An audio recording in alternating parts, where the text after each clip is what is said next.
Okay, guys, you are able to hear me, right?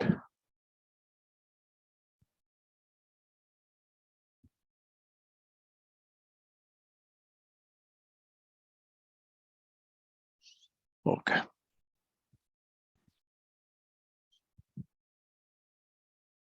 Okay. So in the last week class, right, we have started the encapsulation and, you know, in between actually we stopped.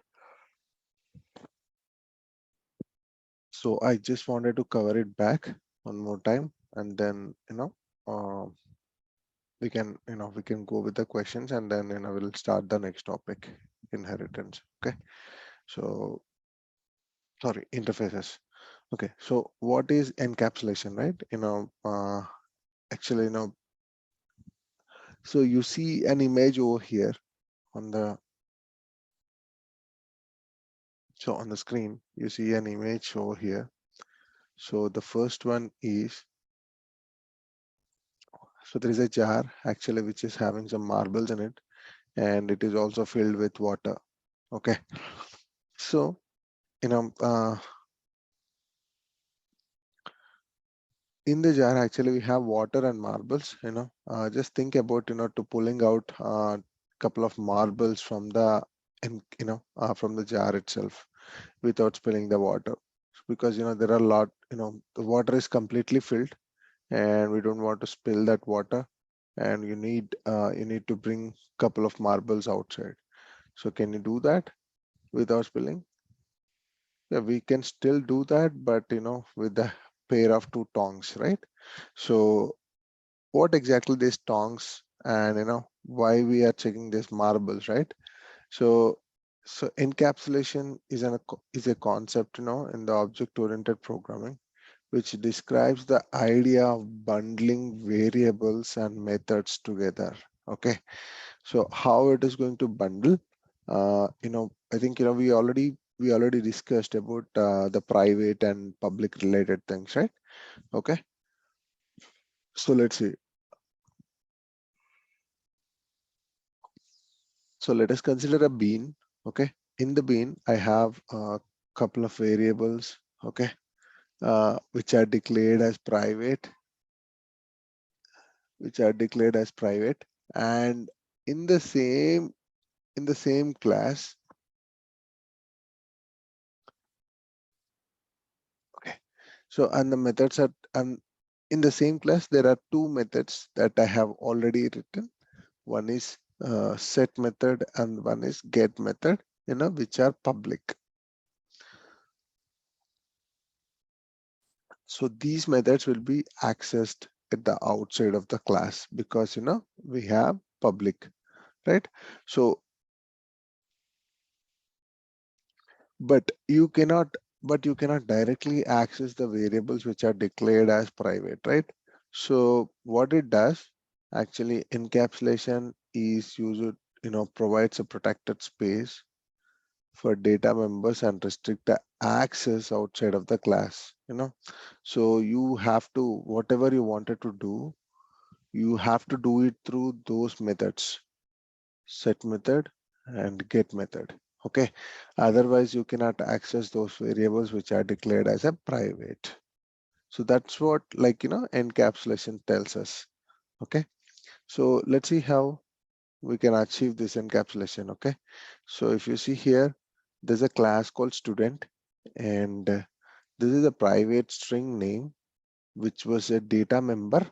Okay, which declared as a private. Okay, so and there is one more private int roll number.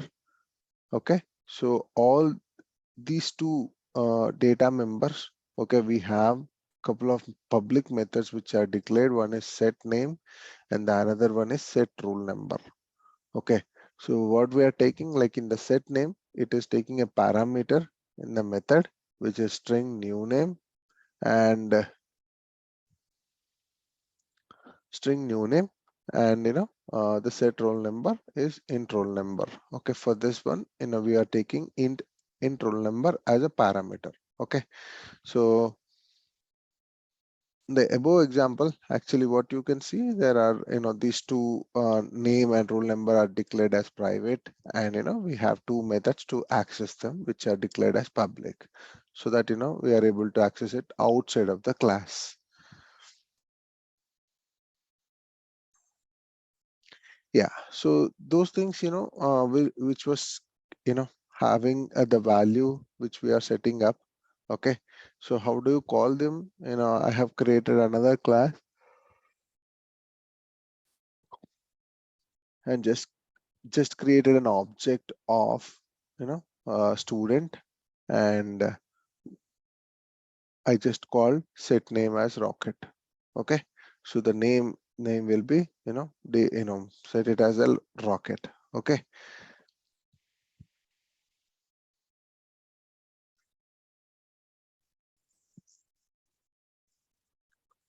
yeah. So so we already understood, right? Like this, the one which we have it in a class, you are going to bundle, okay, the data members, like, the private data members and the public methods, using public methods. So how do you bundle it? You declare as a private for some of the data members, and you have declared public methods, okay, to access those data members. So that's how it bundled. Okay, so we set it up a name actually. Okay, when we are calling this class, we are passing the name of the student, and if you wanted to display that name, right, generally we use get name, or display name method. So we have just added that display name method and we printed the object. That's it. Okay, so whatever we passed, object dot set one set name is rocket, and object one display name means, we are printing the name, so the output will be rocket. Okay, so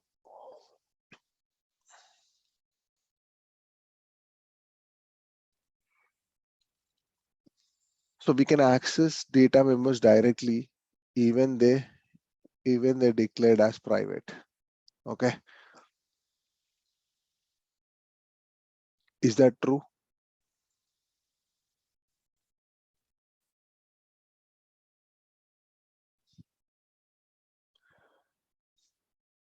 Yeah, that's correct. Okay, it is false. Yeah, that's correct. In order to achieve encapsulation, methods are declared as private and variables are declared as public. Is that true?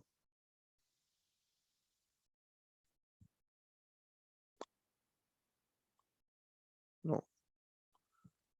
Read it one more time. In order to achieve encapsulation, methods are declared as private and variables are declared as public. Yeah, yeah, that's correct. Reverse is true. Yeah. Okay. So what is the output?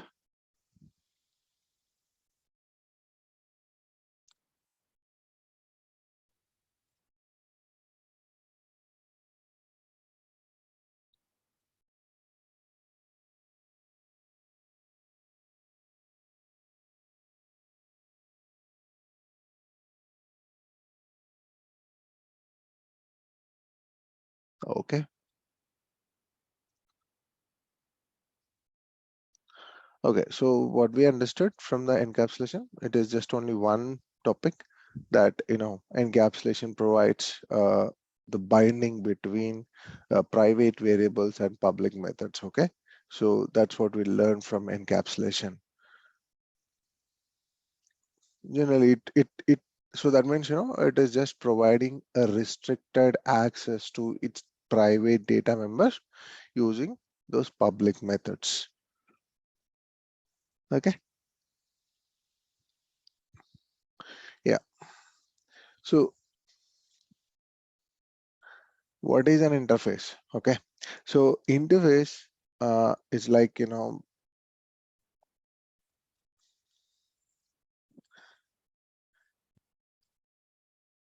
simply in Java terms, like, interface is kind of, which will look as similar to class. Okay. So, and the syntax that you follow, whatever you are creating as a class, actually you follow the similar kind of syntax, for interface also. But what was the difference is, like, in the interface, okay, you won't be having any implementation methods. Okay. Implementation of methods, okay, or the data members. So interface generally have only the data, sorry, not data. Interface is only having, the methods or the variables which are declared, but there is no, kind of implementation which will be there in the interfaces. Okay. So here we took an example, classes of cars. Okay. So which displays their individual features. Okay.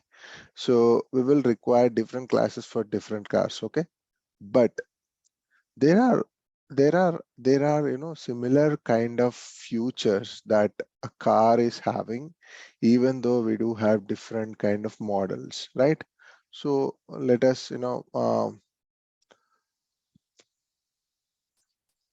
so let us take, one example, like, car will be having four wheels. Okay. That is same across, for all the cars, right? It will be having some color. Okay. And it will be having chassis, right? And it will be having, you know, uh, the body of, the body structure, all those things, it will be common, except, the design and everything will be getting changed. But it follows some standards. It will be having those things, right? So those things, what are all the common things that we have it? Okay. The similar features. Okay. All these similar features will go under a class, a specific class, and then you can extend that specific class, to, the all the classes whichever you are creating as a new car, right? So uh, that will help us, not to write a duplicate methods or duplicate logic, okay, in the classes in future, right? So this is where, like, the interfaces, comes into the picture. Okay. So let's see how this interface goes, right? Okay. So if you see here, what is class and what is interface, right? So this is what I already told. An interface is a collection of abstract methods and constants. Okay. So in general terms, I already told it will not have method implementation. Okay. It will be having only declaration part. So these methods and constants can be used by classes implementing the interface. Okay. So if you remember, we were talking about inheritance. Okay. In the inheritance concept, okay, we talked about how a class can be extended to another class, right? So same here, like in the interface, if you want to extend that interface, okay, to a class, so we use a keyword called implements. Okay.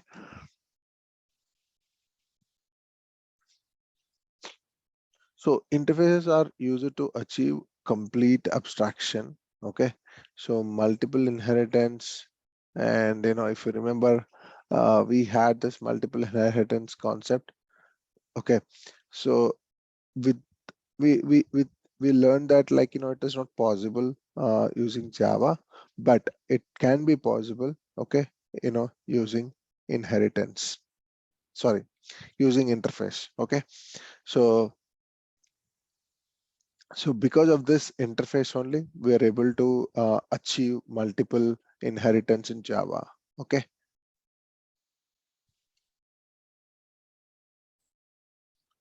Yeah.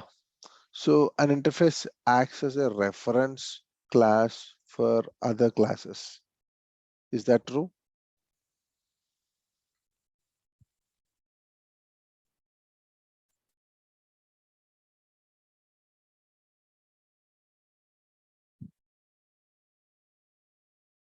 Anyone?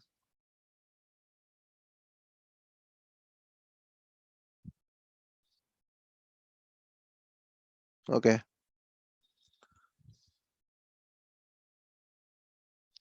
Is that true? Yeah, I already told this. Okay. So interface acts as a reference class, for other classes. Okay. How, we are going to remove all the similar kind of features, okay, which a car is having, and we are going to put it in an interface so that every other can implement those methods. So that means you are using those methods into your class, okay, and to access them, how you are going to do, you can create an object of a class, or you can create a reference of interface to access those methods, because you are extending or you are implementing those methods in your class. Okay, but all the declaration part is having it interfaces. Okay, that's fine. So an interface is written like exactly like a class. So let's see how we can declare an interface. Okay, so the declaration part, it's very simple. You can just give as public and interface and interface name. Okay, so that's all. In the open braces, sorry, in in the braces, actually you are going to declare data members over there, but it is only the declaration part. Okay, so yeah, so why we are calling an abstract, right?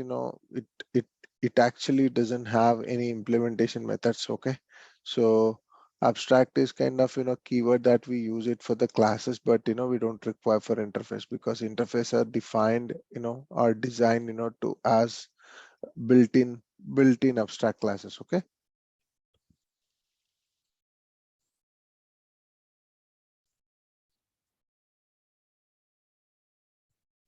yeah. So I already told you, right, that the abstract is not at all needed, when you are declaring interfaces. Okay, and this is the small example that you see on the right side, public interface student, and which is having a couple of methods, display name and display roll number. Okay, so student is an interface, and there are two abstract methods. One is display name and display role. How do you implement? Okay, so using an interface, okay, to use the interface we have defined, need to implement it, right? So interfaces are implemented and not extended, okay, because you are having abstract methods. So if you extend those things, there is no use of implementing there is no use of implementing those abstract methods, right? So to implement your interface, you have to use the implement keyword.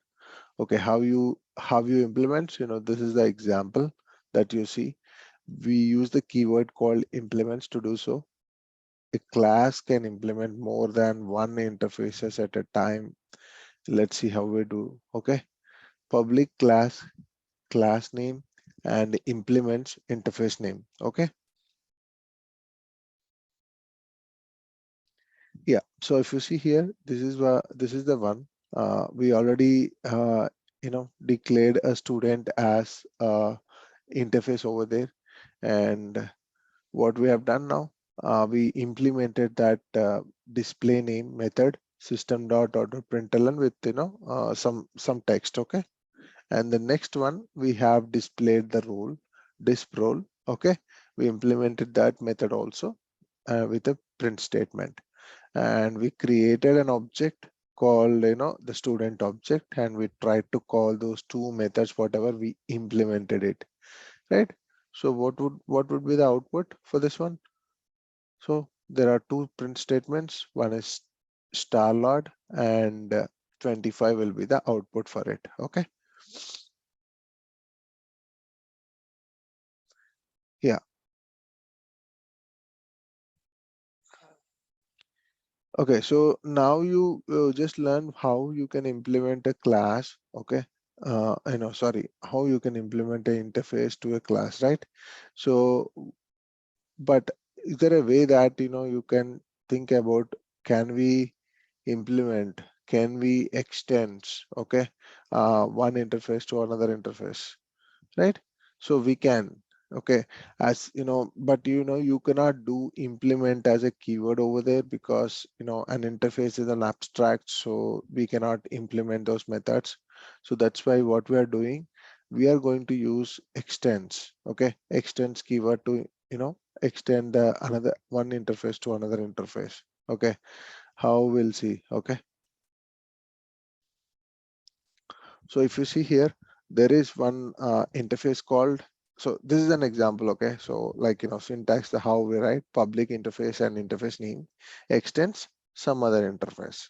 Okay, so this is how we do that. Okay, here extends and some other interface.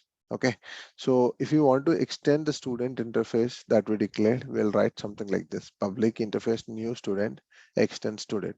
So you have added void admission number. So for new student only, you are going to get the admission numbers. For the old student, I don't, admission number will be already there, so we don't require this method. Okay.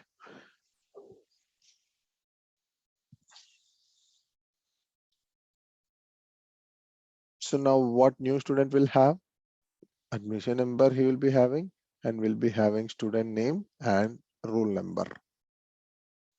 Okay, so an interface can inherit other interfaces using extend keyword. Is that true?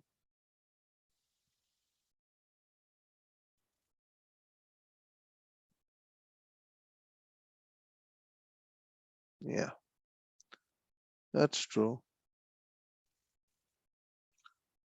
Okay, so you guys understood what is interface, right?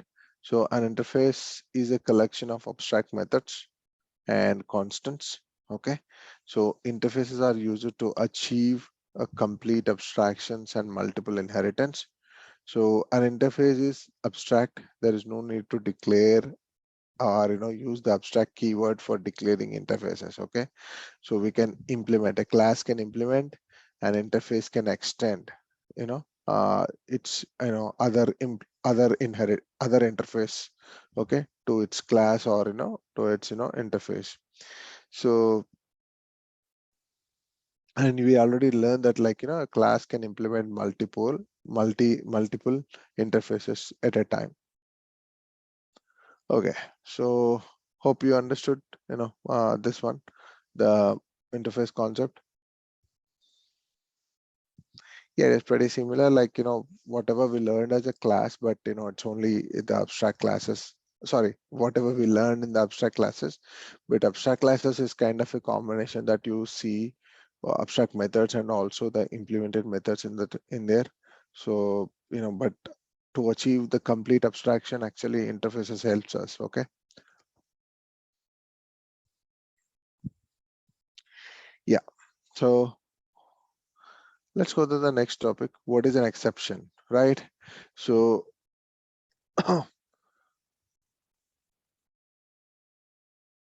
So the image shows that you're driving a car and you just immediately stopped because of something went wrong on the road, right?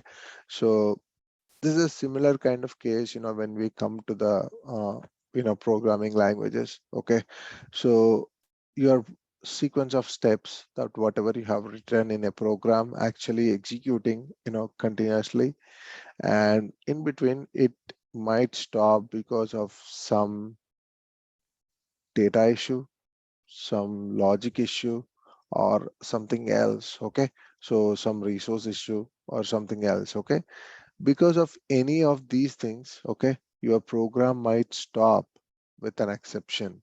Okay, so right, that is why your program going to stop. Okay, and it will give you an error message on the console. So similarly, when you see something on the road, you just apply your brakes and you'll stop it, right? This the normal way, right?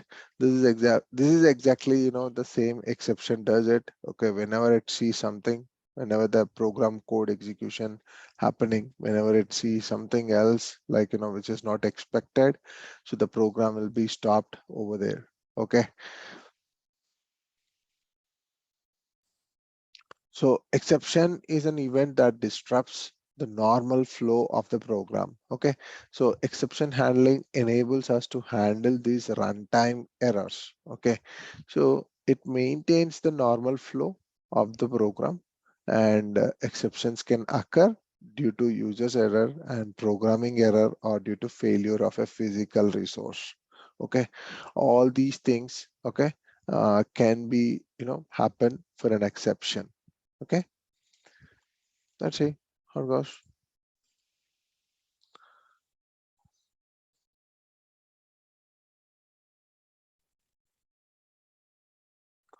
Okay, let me cover that actually. Okay, so there are two types of exceptions. One is checked exception and the another one is unchecked exception, right? So let's go with exceptions. Okay, a checked exception is an exception which occurs at compile time.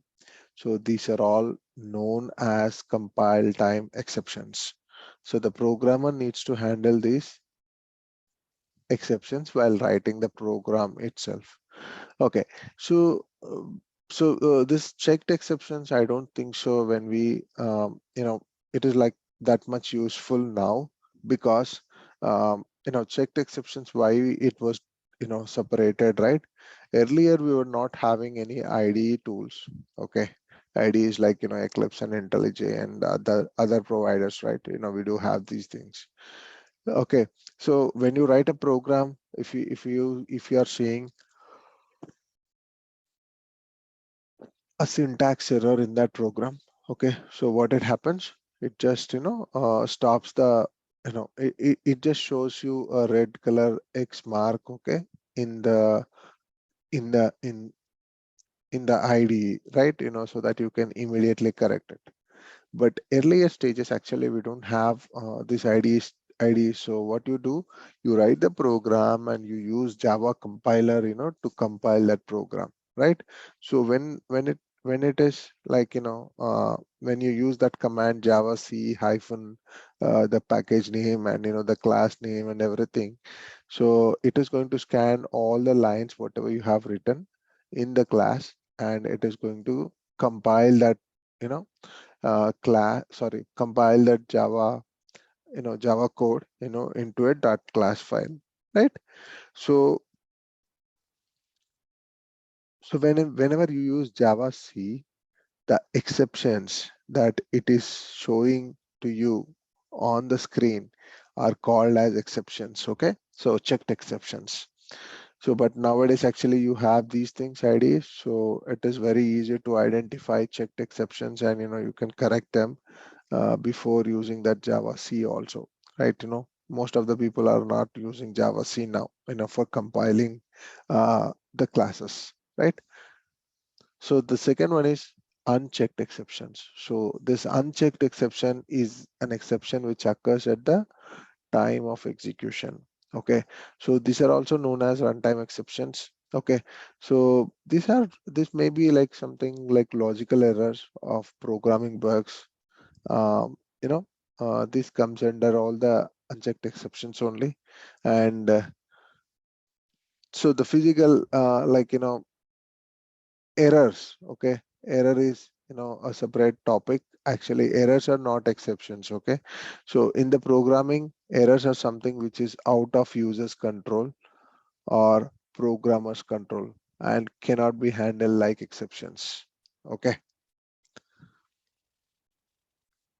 so an unchecked exception is an exception which occurs at compile time, and checked exception is an exception which occurs at the time of execution. Is that true?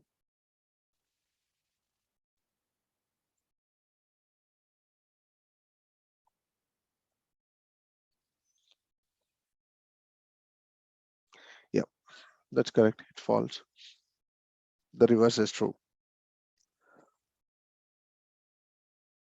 So how do we achieve, right? The exceptions.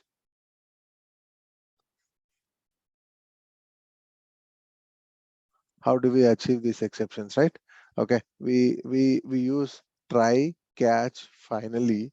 Okay, there are different kind of blocks that we have it. Okay, when we write a Java program. Okay, so these blocks are going to help us, to to perform those kind of failures, whatever we have it whenever an exception occur. So you can write some piece of code which can handle those exceptions properly, okay, using these blocks, try, catch, finally. Okay, so what is a try block, right? Try block is used to enclose the block of code, okay, which might be throw thrown as an exception,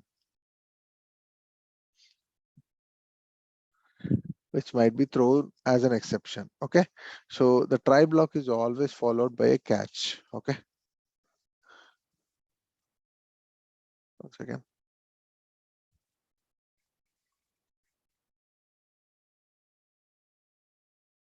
Yeah, the try block is always followed by a catch, okay, or a finally block.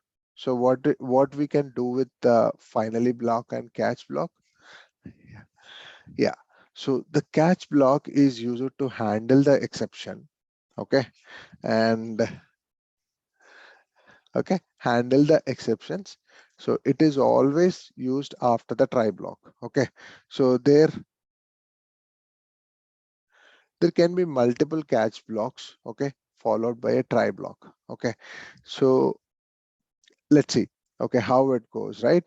So you are writing a program, okay, so you have a very specific logic, okay,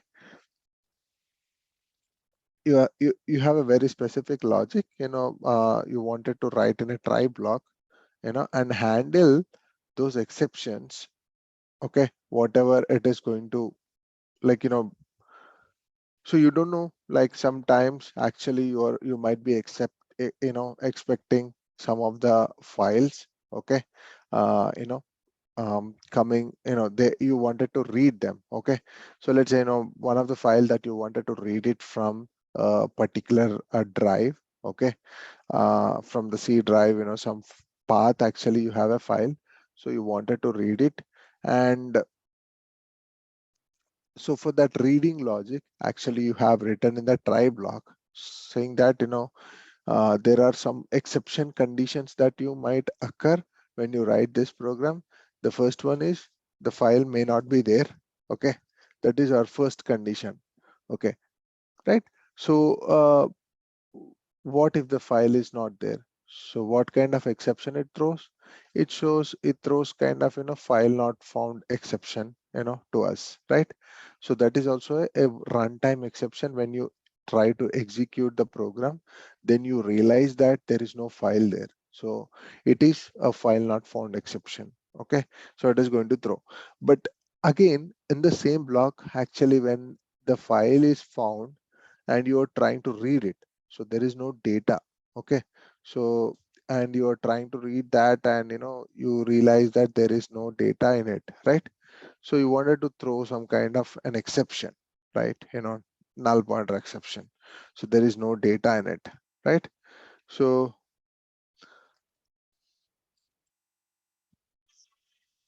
okay, so what you're doing, like, in the same piece of logic, you are having multiple exceptions, okay, and you wanted to catch them, right? So for a try block, okay, so for a try block, you can utilize multiple catch blocks. Okay, okay, so these catch blocks can handle, okay, all the exceptions which are coming from the try block. So let's see some examples, okay, then you'll be able to understand what is this, right? So the syntax is like, try code.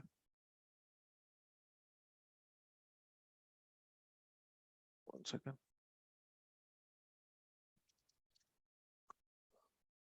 Is a try block. Okay, so you wanted to write some code in the try block. Okay, and the catch exceptions, the catch block. Okay, so this is how a try catch block looks, and the exception underscore name is the predefined classes. Okay, which we already have it in the Java. Okay, so there are numerous of exception classes which we already have it. So I'll show you. So for now, just take it as exception underscore name. And okay, so there is a finally block which I mentioned. Okay, so what is that finally block? Okay, so you have something like you are expecting, uh, like if the file is not found. Let us take the same example whatever we discussed. Okay, so you wanted to read that file, but the file itself is not there. So there are two ways that you throw an exception. Okay, saying that okay, there is no file, okay, in the class, sorry, in the path whatever you provided. And the same way, whenever it is not there, the file is not there, so it went into the program, went into an exception case, right?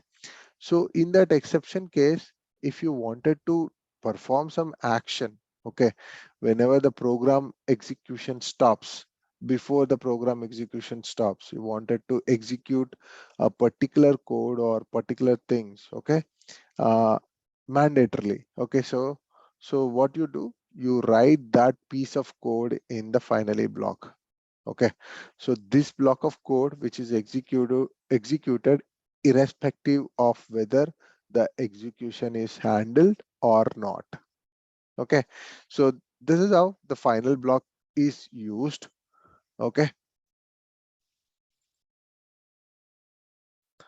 so this is an example. Okay, so what we are trying to do, we are trying to get an arithmetic exception. So what it is, like any number divided by 0 will give you infinity, right? So infinity of number, right? So that is the output, correct? So what it is going to do in Java, I already mentioned, like we already have multiple exception classes which already predefined. Okay, so whenever you do something like this, 10 divided by 0, okay, so it is an arithmetic exception, and you don't require to write that. If you are aware of that exception classes, you can still use that specific exception classes, okay, in the catch block. But here actually I have used exception class. So exception is a super class, okay, for all the runtime exceptions. Okay, so what I've done, actually I just used exception, okay, here. Okay, and when I executed this program, this is what the output which I got it, that what it has given. So it gave me java.lang.arithmetic exception. What we are trying to do, you are trying to divide a number by 0. So from where this is getting printed, it is getting printed from catch block system.out.println e. So we are printing the exception. Okay, so the output of the snippet says, like we got the java.lang.arithmetic exception, which is exception thrown when an arithmetic exception is encountered, right? So for this code, actually, the code has been stopped at the catch block, right? So you wanted to execute something else, okay, irrespective of failure or success. So where do you write that? So we write that in the finally block.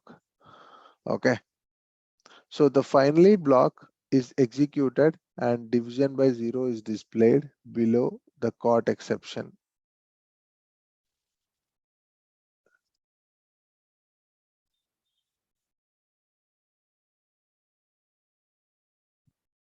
Okay, might be I missed that. Okay,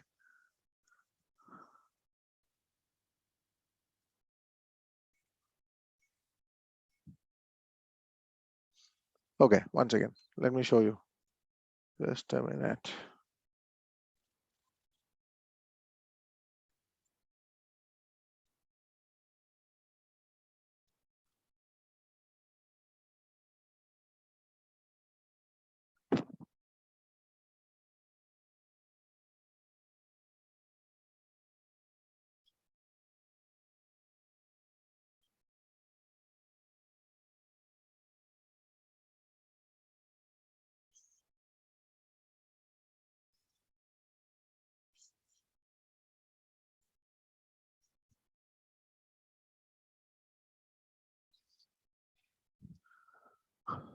Okay.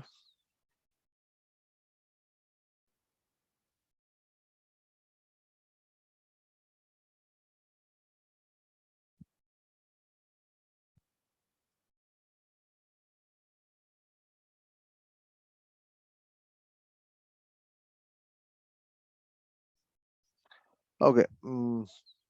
Yeah, let me show you that once again.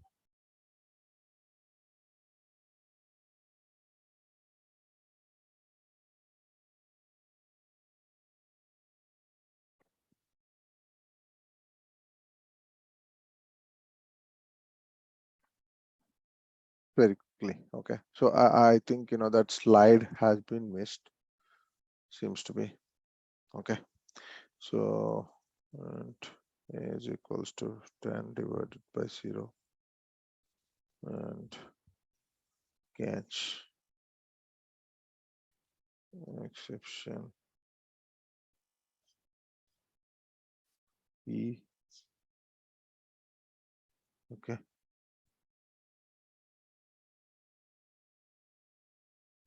Catch exception E. So what I'm trying to do is dot outer println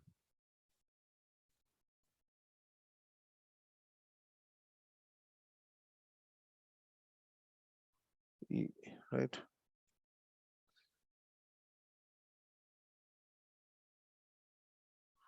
Okay. So now what I'm going to do finally, I'm just saying that system dot out dot println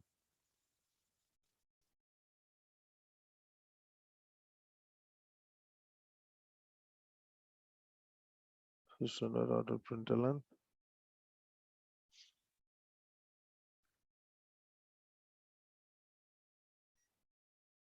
irrespective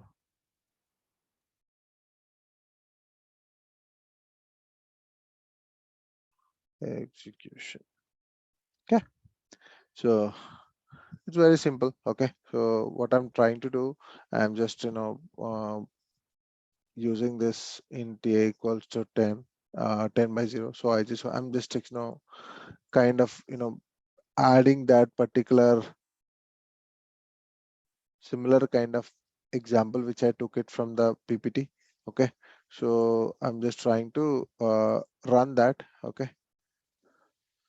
Java hyphen test dot Java. What it is giving, you just ignore this one. Hello world test, actually it is already there. So it is giving java dot lang dot arithmetic exception by 0, and so it executed that finally block irrespective of execution. Okay.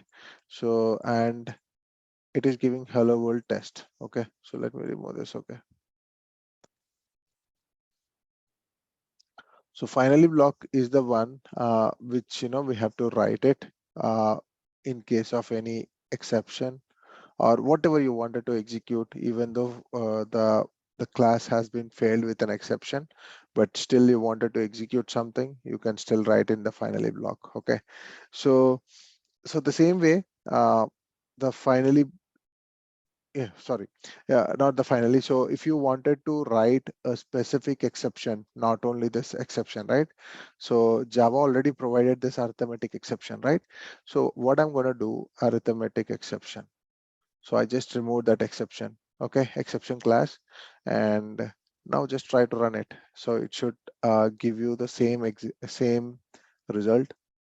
So without any changing. Yeah, see. So we are able to handle that exception. So now we can do one more thing also. So let me show you something. Okay. So in case of int b is equals to 10 and int c is equals to 0. Okay. So what you are doing here, actually we have two variables. Okay. One is b is equals 10 and c is equals 0. So what I'm gonna do, b and c. Okay. So in some cases what we do, actually whenever we have something, okay, so we were trying to get this output, right, b 10 divided by 0, correct? So what are you going to give? It is going to give the arithmetic exception. But when I go into the catch block, okay, so what I wanted to do, I don't want to throw an exception. Okay, so I wanted to handle that exception. So whenever you wanted to handle that exception, what you can do, you can still, you don't require to write to print that exception. But yeah, so for our case, actually we are just printing it. One second. So what I'm going to do after printing that exception, I still wanted to execute the same logic. Okay, but this time if b is equals to 0 or c is equals to 0, then what I'm going to do, I'm just assigning, okay,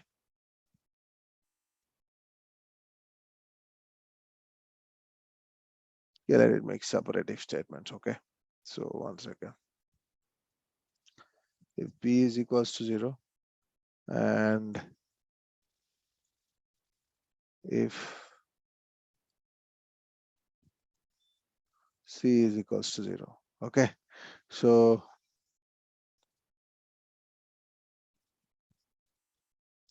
what are we doing? So I'm going to add some c is equal to 2, okay, and if b is equals to 10. So you're making sure that, okay, so that arithmetic exception is going to get clear, right? So now what you can do, you can still perform that int a is equals to b divided by c and system.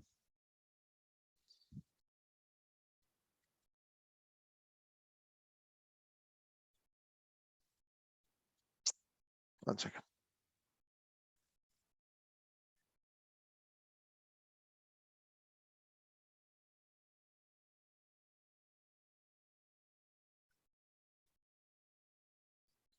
The standard output println.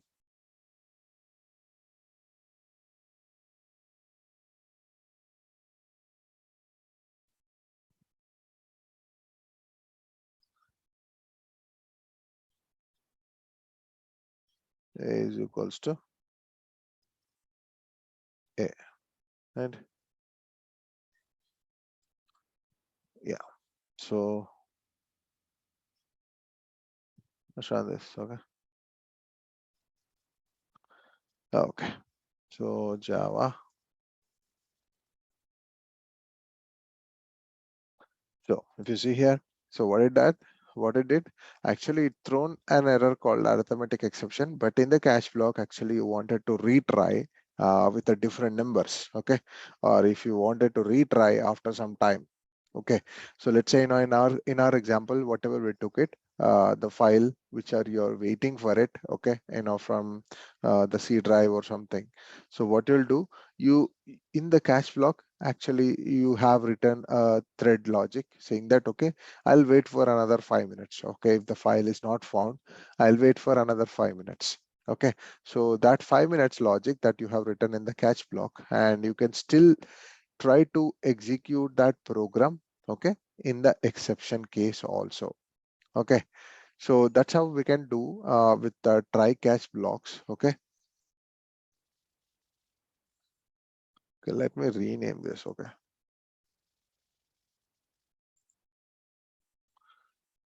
Test exception.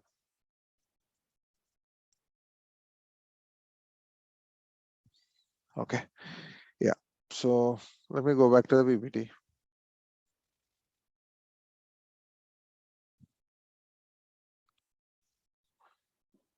So we discussed about these things. Okay. With an example. So there's one more part actually, if you don't want to like, so these are all the exceptions that you see which Java provided, as default, right?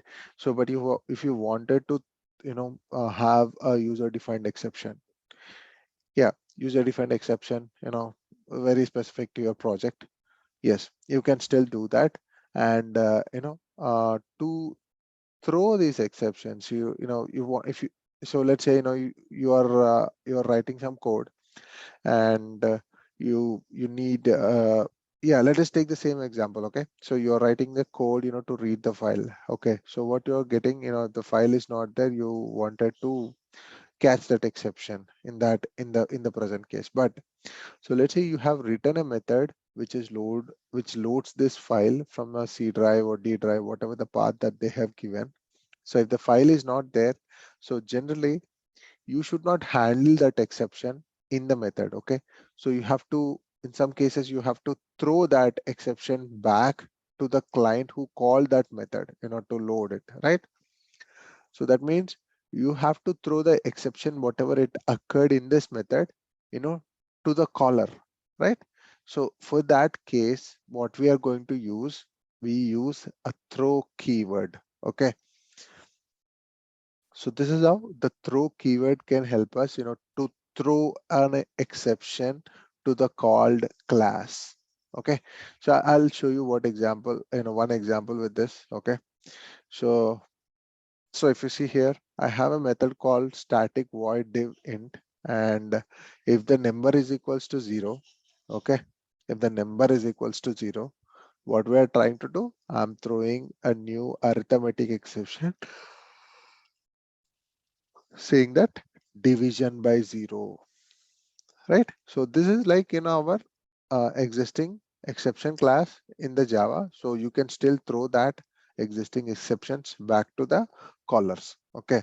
So whenever we execute that method, public static void main, okay, so the div of 0, then I usually get exception in thread main java.lang.arithmetic exception division by 0. Division by 0 was passed by the method saying that, okay, you are trying to divide by 0, so this is an exception.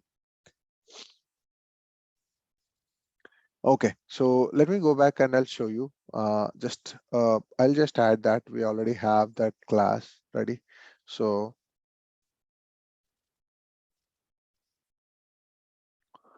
I have written all these things in a method, right? So what, in a public static void main, correct? So what I'm gonna do,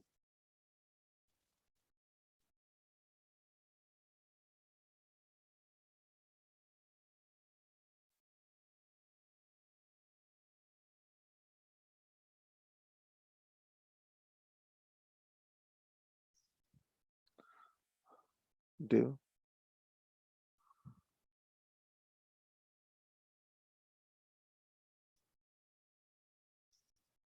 so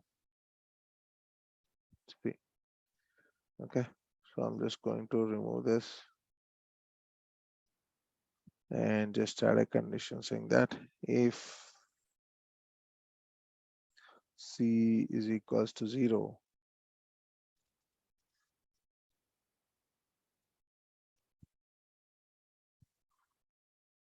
throw new arithmetic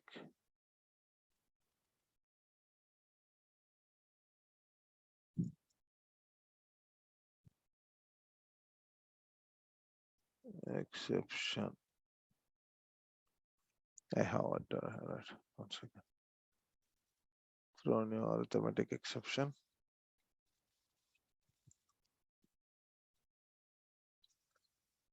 dy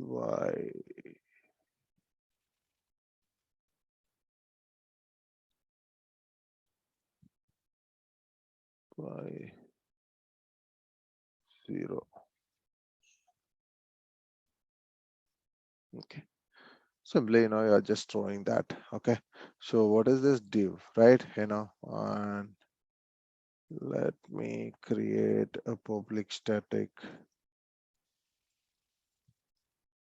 void main.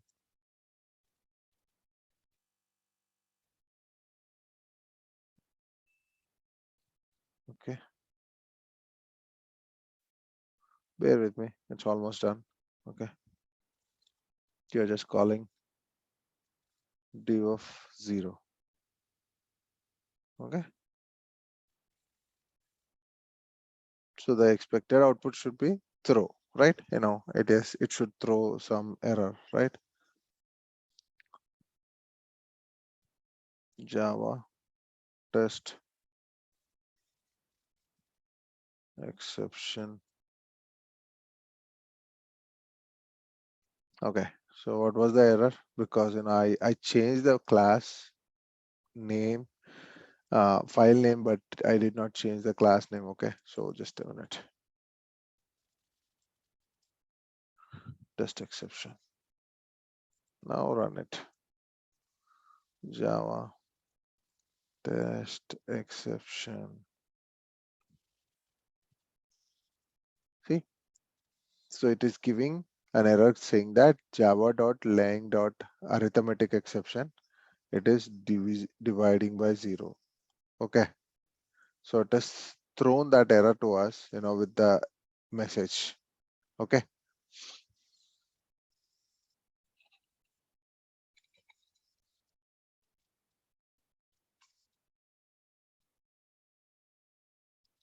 So this is how the throw helps. Okay. And let's see a couple of questions and then we can close the exception topic. Okay.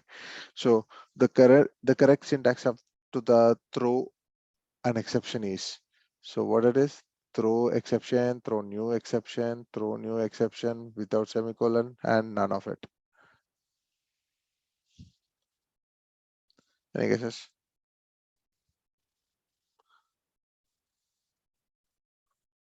Yeah, the second option.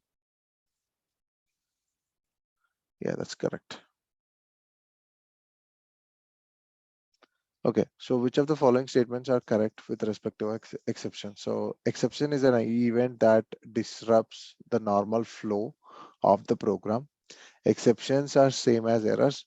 Try, catch, and finally are used to handle the exceptions in Java. So exceptions handling, maintains the normal flow of the program. Okay, there are, I think, three statements are correct. So first one, third one, and the fourth one are the correct ones. Okay. And the finally block is always executed irrespective of whether an exception is thrown or not. I think we already seen it. Yeah.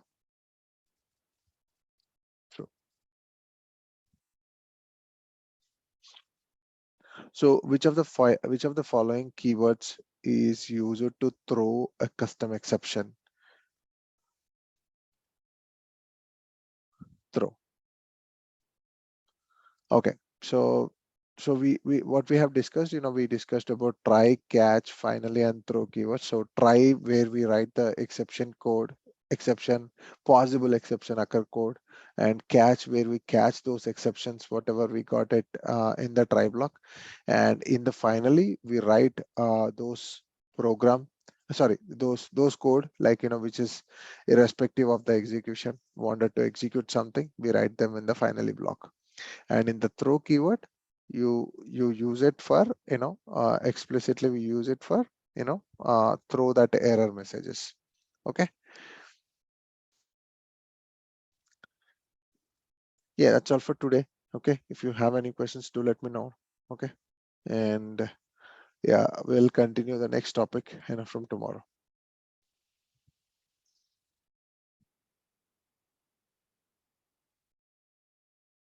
Thank you all.